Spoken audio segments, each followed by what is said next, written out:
Hi there again. I hope you've been having a great day. For those who have joined me earlier and are joining me now, thank you. And I wave at you all. And I will be joining exceptionally today. I'm doing two live sessions.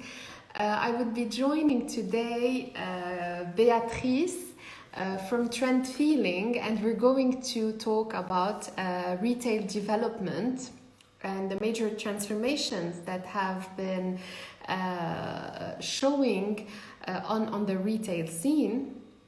And we're going to walk along this transformation, and finally going to discuss more about pop-up stores and pop-up retail formats. With Béatrice, we're going to have a great conversation because for more than 20 years, Béatrice has been working on retail trends, accessing market trends, analyzing them, and presenting them. And here she is. I'm waving at Béatrice, and I'm going to join with her in a minute. And we're hoping to be able to share with you as much information on retail development and on retail formats. Hello, Beatrice. Thank you for joining me. I'm fine. Thank you to you for inviting me. Khaya, how are you? I'm happy that we're doing this, and I'm happy that we're going to discuss lots of important things related to retailing. A lot of things to say for retail. This is a passion, so exactly. Exactly, a lot to say, and with the person who can say it right, because with your experience and your exposure on different markets, I think that you are going to give us rich information. So I'm going to leave the floor to you, Béatrice. Who are you and who is Trend Feeling? Okay, so I'm Béatrice Querette. I'm the CEO and Creative Director of Trend Feeling. So Trend Feeling is a platform of information and creative ideas, insight around retail. So we do a lot of research, and then we help our clients to understand better what's going on into the retail world that is changing very quickly. And also we give them ideas. It's about also how to reinterpret, how to evolve, how to give them creative ideas and insight. That's the main thing, especially at the moment where it's very much into operational and they have to think about the future. So it's really important for them to have ideas. Actually, I would say this is the main thing. So the website or Trend Feeling, if we can just give more information, is the hub where customers, brands or businesses, as well as people who are interested in retail, can gain access to important reports, information, pictorial information, as well as text related to trends and trend analysis. Yes. And today, Béatrice, we're going to look at the journey of retail and retail transformations from your point of view, and the journey that you have been going or working with since the past couple of decades. So can you take us back to 20 years maybe ago and walk us through this major retail transformation that you have experienced? And I think that the past couple of decades have been really heavy in terms of transformation, and how, in your experience, you saw retail evolving and developing. So let's go back to the 90s, because this is where I started in retail. So I would say that in the 90s, I'm not going to go backward even more because, you know, but there are a lot of things to say. But let's go back to the 90s.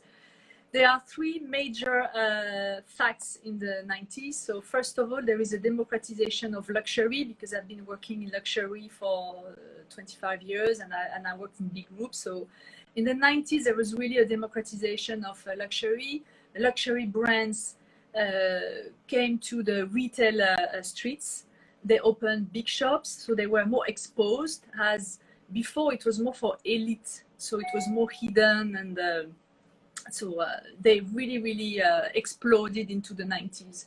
And especially with the footprint and the retail spaces that they open around the world, I would say. And at this time, I worked for Louis Vuitton, and then I worked for Richemont. It was a little bit of a fight to have the best locations in the best streets of New York, London, Paris. So it was really, really important for them to develop the retail spaces. So, and it really contributed to this massive development of luxury that we know now, because now luxury is everywhere. Yeah. And everybody goes to luxury shops. So that's the first fact for me that was really, really important. And the second one in the 90s was that we saw it's a internationalization of fashion brands. Before it was more like national brands into the countries, and then arrived in Europe, Gap in 94, and then you had H&M who arrived in 1998, and then you had Zara who arrived in 2006. So we saw those big international brands, and they were competing with our national brands. So some of them resisted, some of them did not, by the way. And Gap was quite interesting because you had shops every corner of the street. I remember sometimes you had 3 or 4 Gaps in the same street. Now it doesn't exist anymore, but it was really, really through retail spaces that they really conquered the market in fashion.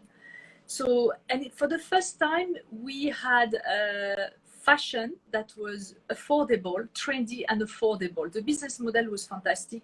It was fast fashion, basically. We know now that it's not the best, but it was very trendy clothes, very cheap in big spaces, on retail, the best retail locations. Yeah. So that's what happened. The third thing is internet. Internet arrived in the 90s, sometimes we forget. But with the arrival of internet, we had the creation of Amazon in 1994 and eBay in 1996. Alibaba in 1999, because in China also it was very important, the rise of those new e-commerce sites. So we had this arrival of internet that really changed things, and we started to see e-commerce. So at the beginning it was cultural things, it was trips. We used to then book our plane or train, but then here we are comes fashion. Fashion is starting to sell on internet. At this time, it was difficult for people to buy on internet because they didn't trust the security for the cards, the business cards. Now it's solved, so it's even better. And in 2007, the iPhone came with the apps. So it was really a boom for the application. So application means also application for fashion that use application to sell. So it was not only in retail, e-commerce, retail spaces, e-commerce, but it was also applications. And also we had social media. And now brands, they sell on social media. So it's an explosion of touch points to sell your brand. So touch points. And very recently on TikTok, for the first time, there was the first brand, a cosmetic brand done by the Nail Twins, 2 girls from Britain. And they created a brand sold only on TikTok. I can talk about Kylie Jenner and Kylie Cosmetics. Okay, the company was evaluated at $1 billion, but here we are now. We have this retail space that is the social retail network where you can sell your brand. So it's quite extraordinary to see all those many ways of selling brands, and it continues. And with the lockdown, it will increase. Yes. Saying that, I know that you want to talk about the pop-up stores. So little bit. Yeah. So the first pop-up store was created in 2004, and correct me if I'm wrong, but it was called Guerilla Store at this time, and it was done by Comme des Garçons. And at this time, it was a real revolution. It was completely out of the loop, out of the frame. So with the arrival of internet, they used to open a website just for the time of the pop-up in a complete outside of the city location. I mean, not at all into the big retail street that we used to know.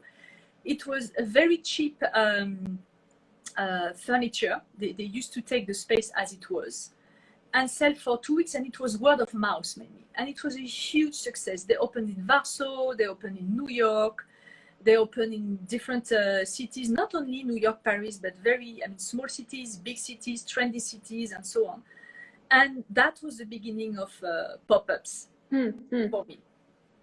Yeah.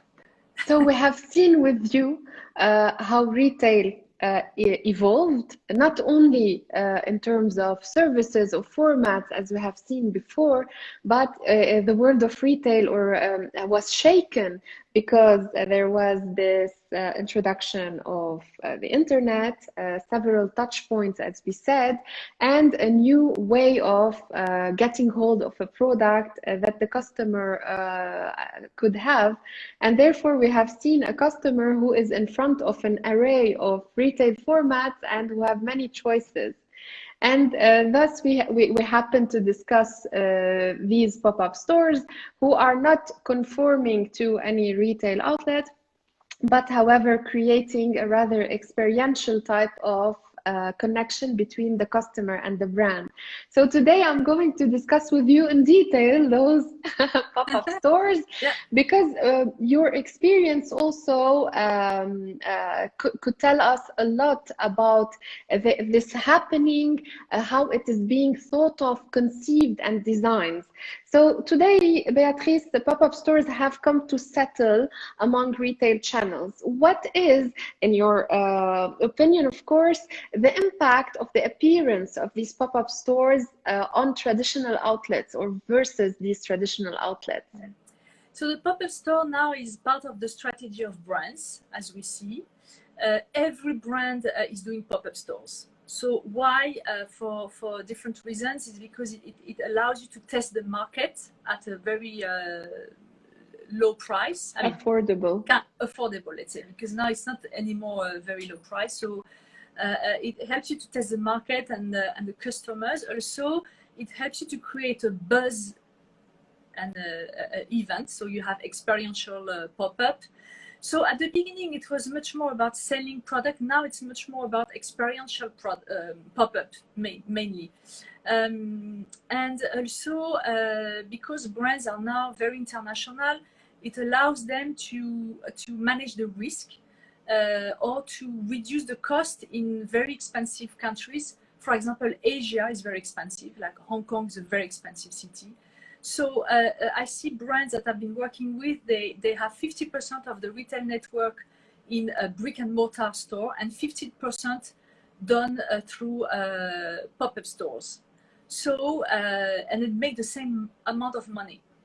So opening 3 months instead of a year, with all the costs involved, they make the same amount of money. So you understand that is a real strategic tool now. And it's evolving now into an experiential space to connect with your customers, to engage your customers. It's very much about this now. So of course you carry on selling products, not all the time. And I would say that most probably it will evolve more about engaging customers through an experiential store than a proper space where you sell products. So what I mean, and also, what we see now, you have the introduction of digitalization. So it gives you the freedom as a brand to really focus the pop-up on experience. And then you can order through online, and it really gives more freedom to experience the pop-up. The term experience has become very important to brands. And they are really investing in that. You have mentioned an important thing related to digitalization of the retail outlets, but how do brands think of creating an experience? Because the term experience might be very general and we risk divulgating it. How do we create an experience through a pop-up store or through a retail pop-up store? I think that first of all, you need to have a very impressive space in terms of design. So that's why it used to be cheap. I mean, kind of cheap, but now it's getting more expensive because you really need to have a wow effect when customers come into the space. Yes. Especially now that people with the lockdown, so people they are used to order online. They won't go out for no reason. They will go out for a reason. So you need to give them a good reason. So I would say that first of all, the retail design of the space, even if I don't really like this retail design word, but let's say the space itself needs to really have the wow effect, like in terms of colors, in terms of customer journey. It can be like a maze. It can be several. We saw with the last Gucci pop-up, Gucci beauty pop-up, it was like a maze where you could go from room to room and have experiences. So it's really about the environment and the space. And then it's about the buzz around. So what I mean by buzz, now you have a lot of pop-up where you need to subscribe in advance. Yeah. So you feel like a VIP. Okay, so it is really like I've got the privilege. So you subscribe through applications, or sometimes you have lotteries, or it varies. So for example, for the Gucci pop-up, you had to subscribe to get into the pop-up. And then it's about the experience itself. How are you going to create an experience for your customers outside of putting product on a display and selling it? Mm-hmm. It's really about interact with the customer, so they can have magic mirrors. You can have somebody who, I mean, you have on-site customization, or it's not about selling product anymore. It's about having an experience in the pop-up. So that would be the top of the top pop-up. After, you still have pop-ups where you sell products, especially shop in department stores. But I would say that they are becoming less relevant. Yeah, becoming less like this. So really, it's more like about experience. And Béatrice, you mentioned earlier the importance of digitalization, yes, the importance of experience, which make the customer more interactive, yes. And how about communicating these pop-up stores, or making like pop-up stores that are Instagrammable? Today we're designing stores that could sell online. Could you tell us more about this effect? Absolutely. So basically, the experiential store, we call it, like, we have a trend called de-storing. De-storing, it's where you remove more and more the product. Mm-hmm. So it's not about having product, it's about having experience. So that's what we call de-storing. Now for digital, how do you create the buzz? That's what you asked me. Sorry, how do you create the buzz? So yeah, by being, we had a study about Instagrammable store, which is quite interesting. So this is what we discovered. So you have criteria to set up an Instagrammable pop-up, like, mm-hmm. for example, the type of furniture, the type of colors, the type of graphism, the type of organization, the retail design you're going to have in your store. And we discovered that basically for young people, because we looked at the feed of different brands. Yeah. So they're not going to photograph the shop that is Instagrammable and put it into the feed. They want to photograph themselves.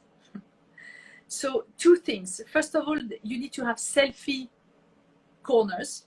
Yes. And if you have selfie corners, they will take photos and then they will post it on the feed on Instagram. Or what they do, for example, for Aesop, which is very interesting, they recreate the atmosphere inside their home. So basically, you will have the bathroom before, the bathroom after, with all the product of Aesop, with the atmosphere of Aesop. So having an Instagrammable space, make people come into your shop and reproduce the atmosphere that you will post onto the feed. It's a bit complicated. Or you have selfie areas, and with the selfie areas, people will take a lot of photos of the shop and they will post it on Instagram. But it has to be interactive. You see what I mean? If it's interactive, then you will have a lot of photos on the feed. If you're not interactive, not that much, even if your shop isn't Instagrammable. Yes, yeah. And with that, I think comes the importance of communicating the event. By that, linking it to many social media outlets, and maybe the importance of the hashtag related to the event. So how could you comment on that? It's a buzz. Like they use a lot of Instagram, of course, and they use Snapchat, and they use now TikTok is becoming very famous. The people who use TikTok are younger and younger, but you see a lot of I mean, brands now are coming to TikTok. So yes, it's really about creating buzz. Having like yes, if you have to subscribe to go to the shop, or you have a party before, or you have different events. This is how you create. If you have a concert, for example, it's super popular, or if you have a makeup artist who come, or you have a star who come to the shop. So yeah, it's like it's really like it's like an event. You work it as an event, really. And as you mentioned, it's really important, and we are noticing this more and more, the collaborations that are being done between brands and maybe singers or bloggers or artists. So you think today a pop-up store's success relies on these collaborations? Yes, absolutely, because you have more and more collaboration in between brands, first of all. So you can have two brands that are associated to create a pop-up. Or you can have a collaboration with an artist, or you can have, like Dior has done, or you can have a collaboration with a singer, because music is very much into fashion now. We know that Kanye West, for example, or Rihanna, all those people. So yes, there's collaborations are very important. Even with models, you have collaboration with models now. They set up their own brand, they collaborate on a product, and so yeah, having collaboration is key. It's like an event, actually. So the more, the better for more experiential pop-up stores. Yes, absolutely. So pop-up stores, if we may have a little recap, could be tools or ways to sell products, but today more and more they are considered as being events that are generating a closer connection between the brand and the target audience, and generating this excitement, which means that the customer has a lot to say in the pop-up store formula. I mean, he's becoming more engaged, and we look up to his point of view and his word, right? In your opinion, who are the generations who are more engaged with pop-up stores? For sure, the Gen Z. The Gen Z, they are very much millennials, of course, but the generation underneath Gen Z, very much. And then the generation after that we call Alpha. It's not very clear, the gamers or Alpha. So yes, they are the target, actually. They are really the target for brands, especially for luxury brands or athleisure brands. They are very much the target, but definitely a younger generation. Yes. Okay, and by that we mean that luxury brands are willing to develop collections or products that are catered to the financial means of these target audiences who are young. I mean, could they afford luxuries, or do luxury brands rely on these young people to create more value or more retention? What do you think about that? It's the future of the brand. It's the future customer. So of course you have a lot of pop-ups that still sell, because Gucci, for example, had a psychedelic pop-up. They created a collaboration with an artist to create a capsule collection. I don't know if the prices were a little bit lower, but it was more like funky. So they captured this Gen Z millennial generation. The millennials, by the way, are starting to make money. Because they are now entering into the professional life. So it's really important for them to capture this audience and to start building a relationship with this audience. And we saw, it was very interesting during the lockdown, by the way, to see how brands carried on communicating. It was not about selling the product. It was about giving content, like a concert or a DJ playing. So people didn't want to talk about product, but they wanted to really build up the relationship with the brand. So it was quite interesting to see. So I think it's really very much about building the relationship with the brand. Then those generations start to buy maybe small items, or they save money, they buy a big item, and then they they have a link, affective link with the brand, and they will be future buyers. Actually, Yes, it's yes. very key for luxury brands, for sure. Yes. So creating that emotional link that will hook the customer and build on with him. Yes. And Beatrice, we are seeing also that more and more brands, either startup, developed, or very mature brands, luxury or low end, are developing these pop-up stores. So how can we say that, or what are the benefits that a pop-up store yields to a brand? So we talked about luxury brand, but if we talk about, for example, a DNVB brand, digital native vertical brands, all those young brands, Yes. they start mainly selling on social media, because now we have a multiplication of brands, because the millennials are coming onto the market and they create brands. Yes. And they know how to use social network. They know how to talk to their target. So they start on social media.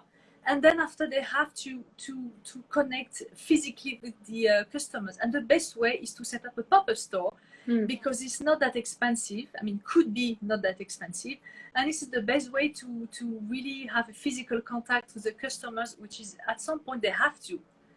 And the first one who started this business model is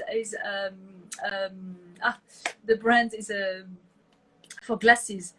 It will come back to me, but they started to have sales online, and then they started to do pop-ups, and then they carried on having shops on the best location. And it will come back. I will remember. We'll talk about it in a bit. Everybody's following this business model now. So you start online, you carry on with pop-ups, and then if it works, then you open a shop. Okay, so the pop-up store could be like an intermediary phase between online and offline businesses. Absolutely. And we are looking also at other businesses who might be testing, as we said at the beginning, their markets, foreign markets maybe, or other areas through pop-up stores. Do you think that a brand should have a clear strategy before he engages in a pop-up store? Yes, because it could be, it's a shame, especially now the budget will reduce for sure. So yes, they have to understand how it works. They have to have a strategy. But also, I would say that it could be a try. I mean, if it doesn't work, you don't have so much consequence. You see what I mean? It's not a big consequence. If you open a brick and mortar shop and it doesn't work, you have more consequences in terms of finance, in terms of image. If you try a pop-up and it doesn't work that well, it's not a big deal. People will forgive you. Yes, the consequences won't be that big. Damaging to the brand identity. If it's successful, it's jackpot. It's great. Yes. Fantastic. Yes. It's a very it could be a very high communication for your brand, and for the image of your brand. It could be fantastic.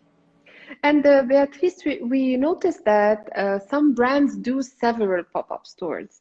I mean, is there a rule of thumb that between one pop-up to the other pop-up there should be, for example, a defined time period, or brands could just open up a pop-up store whenever they feel like it? Should there be a rule to opening several pop-up stores? No, I think it's free. You see pop-ups that travel around the world now. Of course, for cost reasons, as you can understand, is good. And you travel around the world, so you will meet also all your different types of customers. Sometimes they adapt. Most of the time, they don't. Mm-hmm. They have the exact same one that travels around the world. I think it's a tool that you can use and with a lot of different. I mean, it's very easy. It's a flexible tool, I think. It's a flexible tool, yes. For the brand, yes. We have seen that many brands open up different pop-up stores and they have different ideas maybe or a style every time. However, they try to keep like a connecting line between one pop-up and the other. How can you comment about that? Yes, they do. And it's also a very good tool to be creative. You can explore new creative things onto a pop-up. I would say that yes, you see always a link. It's important that people recognize your brand. And how do people recognize your brand? Through the logo.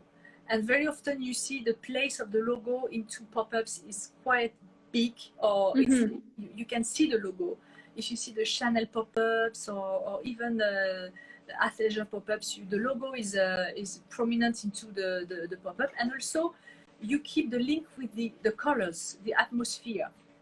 At least some colors can stay. Sometimes they don't, but a link, one of the color of the brand should stay so that you recognize the brand. But I would say the logo is important. The logo is important so that you recognize the brand.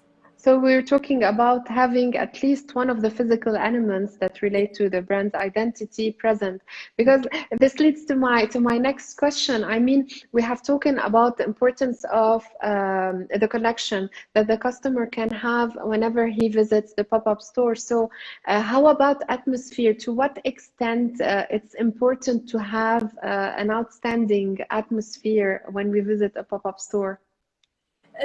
With the atmosphere, it's about the experience. So you can really explore many ways of being creative in a pop-up. So you can have a giant product. You can have funky selfie corners. You can have amazing colors, or you can have an experience. It's really it opens so much creativity. So it's very like free.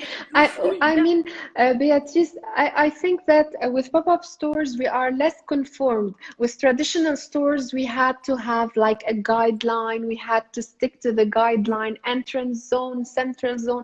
With pop-up stores we are going out of this logic, I think. Yes. And as you said, the design is becoming more customer centric. Can we put it in that way? Yes, sure. Yes, it's really, and they try through pop-up brands. They try a lot of things. It's really to explore. Even sometimes they explore new displays or new ways of presenting product, and then they will produce it into the brick and mortar stores. Okay. So it's very rich. Yes, that's it's an infinite. So it's presenting not only an experience to the customer, but a way for the brand to experiment also the thoughts that it's having or ideas. Yes. Now we're talking about the cost of the pop-up store, and we said that it is less expensive, but however, we should think of the cost of it. What can you tell us about the investments that should be taken into account when creating this pop-up store, event, atmosphere? Here you have also from, I would not say zero, but from a minimum to super expensive pop-up. I see everything. So for example, the Guérilla store at the beginning with Comme des Garçons, it was really investing the place as it was, putting the clothes and open the pop-up. So it was less than 2,000 euros. It was super cheap. You can do the same thing if you have a trendy space, if you know how to communicate, but it depends on your brand also. It's like, then you can have, I see very expensive pop-ups. Sometimes they try to have a reasonable amount of money. I mean, you have to meet your targets because they sell into the. So when you sell into a pop-up store, you want the objectives meet the cost of the pop-up. So it's very important. So some brands they do care about how much it's going to bring me, how much it's going to cost. So it's a real P&L. But it depends. It can be very minimum amount of money, a reasonable amount for matching your objectives, or something completely outside of the box, expensive or maybe non-expensive, for experience. Yes. Once again, it gives you a big range from minimum cost to a very high cost to middle cost. That's the beauty of it. I think also, if we're putting it this way, if we are comparing to the strategy that had been followed by Comme des Garçons, sometimes you can have a concession on the cost of the location, and do something related to the layout that already has been presented, but then again, it has to be a brand that has a bigger following, and if it communicates, it could gather people. Today, I think smaller brands have smaller audiences, and they need to search for locations that are prime locations, maybe to use or to take advantage from the footfall. So we spoke earlier when we started this conversation about the importance of location, how in the 90s brands used to fight for location. Yes. With pop-up stores today, are we having this fight over a premium or prime location again or not? It depends. I would say there are two styles of pop-up. Some pop-ups, they are more like, how do you say, like established. Like you have, for example, in big department store, they always open pop-up stores. For example, at the entrance of Galerie Lafayette or in Saks. I mean, you have places where it costs money. I mean, yes, because now it's so much into the strategy. So everybody does a corner dedicated to pop-up. So that costs a lot of money. yes. It's like having a brick and mortar. The only difference is that it's a minimum, the time is reduced. Instead of having a yearly rent, you have a 3 months rent. So it's cheaper. But those type of locations, prime location for well-known established brand, it could be expensive. After you have all those small brands, or sometimes you have a luxury or big brands, they do something completely out of the frame. And of course, because they know how to communicate through social media and they know the target, and they don't need a lot of people, those small brands. So they can afford to be in a cheap location outside of retail streets and have customers coming to discover. Yes. And it's even more exciting sometimes. So yeah, it depends on if you have I mean, like so-called established pop-up, I would say, or if you have the spirit, the original spirit of the pop-up, which could be more funky in funky locations, in a flat, or I went to pop-up in a flat not a long time ago. So it could be in so many different locations. Is the beauty of it.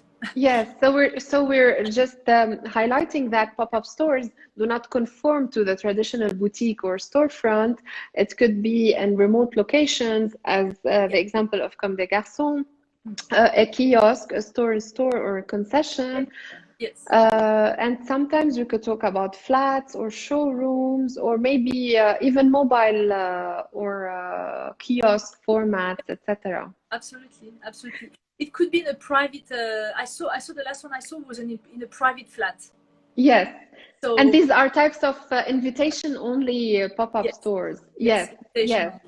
It was an invitation only, and so it's a woman. She did it in a flat, and then you had like a kind of like a speaker talking about the clothes and the design. It was very, very nice. But it could target small amount of people. Also, it could be for a day. Yes. So that pop-up was for the evening. That's it. Okay. Just for the evening. So it can be 2 days, 6 months, 2 weeks. So yes, in terms of life cycle of the pop-up store, we are looking at even a shorter amount, such as a couple of hours, an evening or so, and pop-up stores could last up to 6 months or a year, especially I think with the luxury brands who are more into that. Now, many brands, as we said, are engaging in pop-up stores or wish to engage in a pop-up store. From your opinion, what are the guidelines or maybe the tips that we could give to brands in order for them to have the better project or the successful project? I would say that to be successful, you need to have something unique and different. So I would say the first thing is really to offer a space that is unique and different, and to offer a real experience that is unique and different. So it could be concert, I mean, things that people won't forget. And then also you need to have a good communication. I think it's very important. I don't think the location really matters for a pop-up. Apart if you have an established pop-up in shop in a big department, if you're a new brand, and it doesn't matter the location, because if you communicate well, if you really have your for new brands, for example, they really have, and this is the beauty of social network, when people follow you, they decide to follow you, and it's really your target. That's the success of Kylie Jenner for Kylie Cosmetics. This is the reason why Coty bought her for 500 million. They bought the brand for 500 million because they bought 170 million potential customers. Yes. It's not like you target people like in magazine that we used to do. It's really the people that are interested in your brand because they follow you. Yes. So yes. that's fantastic. So because those brands, they have and they know how to build up the followers and the community, the location is not really what matters. What matters is really the how you design your space and what people are going to find in terms of experience. Yes. I think for me that's what matters. Yes. Because this is for me the true beauty of pop-ups. So we're talking about really the heart of a successful pop-up store does not rely on the location. It relies on the brand's identity, Yes. and the engagement that we could offer to the customer, this experience, and then to what extent we could communicate it, because then it is our people who like us who are going to follow us. And this is really very important, which means that the brand has to keep building on the community, and I think getting closer to it. Yeah. So I think we have a little question here about the crucial elements for having a better experience in a pop-up. I think we talked about this a little bit, but if we could crucial element for a better experience in a pop-up. If you I think if you have your I mean, we didn't talk about small brands when they want to scale, okay? Because yes. There's a big debate at the moment, like Kylie Cosmetics, she's scaling at Ulta or for Sephora and so on. But let's talk about maybe the essence of pop-ups. I think if you feel free, I said, if you don't think about selling your product, think about how to experiment the brand. Mm-hmm. Think about how your customers can experiment your brand. Sorry. So this is how you can. This is the main element for me. Don't think about selling your product. Think about how can I engage my customer and give them the best experience they can have by meeting me, my brand, in my space. Yes. And that is the best. And if people have an amazing experience, they live something fantastic. And I have been to pop-ups that have been really amazing. I still remember it. That's how you build a very strong affective link with your customers. Yes, and the selling will come naturally after that, I think. Yeah, that's the best advice I could give to this person. Yeah. Okay. Thank you. He's thanking you. So, Beatrice, I think we did the round, the full round related to pop-up stores and the pop-up store importance in today's retail scene. Do you have anything else that you would like to add or that really has to be said about the topic? There's so much there's so much I would like to add. But I think it's I really like pop-ups because I think it's despite it's becoming like part of the strategy of brands now, because I mean every brand they do pop-up now, all of them. I mean successful brands they do pop-up, but it's a fantastic tool for new brands to test physical stores and to meet customers, because it's not enough to be digital, and we can see that now because a lot of young brands they open they have to meet physically people. So it's a fantastic tool to really test the market and meet your target audience. And it's very important. And our last question, I think someone is asking if they have an e-commerce business, do you think it would have an added value to have a pop-up store? Yes, for sure. It's definitely an added value. And anyway, you can, at a minimum cost, you can test. You see, it doesn't require a lot of money. Like if you open a brick and mortar shop, it's a huge thing. You have to find a space. You have the lease to deal with, legal things to deal with, and then you need to employ people. It's complicated. Yes. And pop-up relieve you for all this heavy burden. Yes. Yeah. Yes. Of course you can try, and as I said, if it doesn't work, it doesn't matter because it's ephemeral. So I don't think it really matters. It's a good way to try. Thank you. I hope we merci. Thank you. Beatrice, I think that we had a great time, and thank you, Halia. Thank you. And I thank you really for your time, for your experience, for explaining all of this. And I hope that we could join again for another session maybe and explore other aspects related to your business and your experience. And I wish you a great evening. Thank you, Halia. I can say to people that they can subscribe to our newsletter on trendfeeling.com, and it's weekly newsletter, so you see new openings, retail updates, everything. So it's free, this one. Thank you. So they log on to your website, trendfeeling.com. Yes. And they can subscribe to the newsletter. To the newsletter, absolutely. Perfect. Please do that. Thank you for welcoming me. Thank you so much. Thank you. And have a nice evening. Yes, you too. Bye-bye. Ciao. Bye-bye. Bye.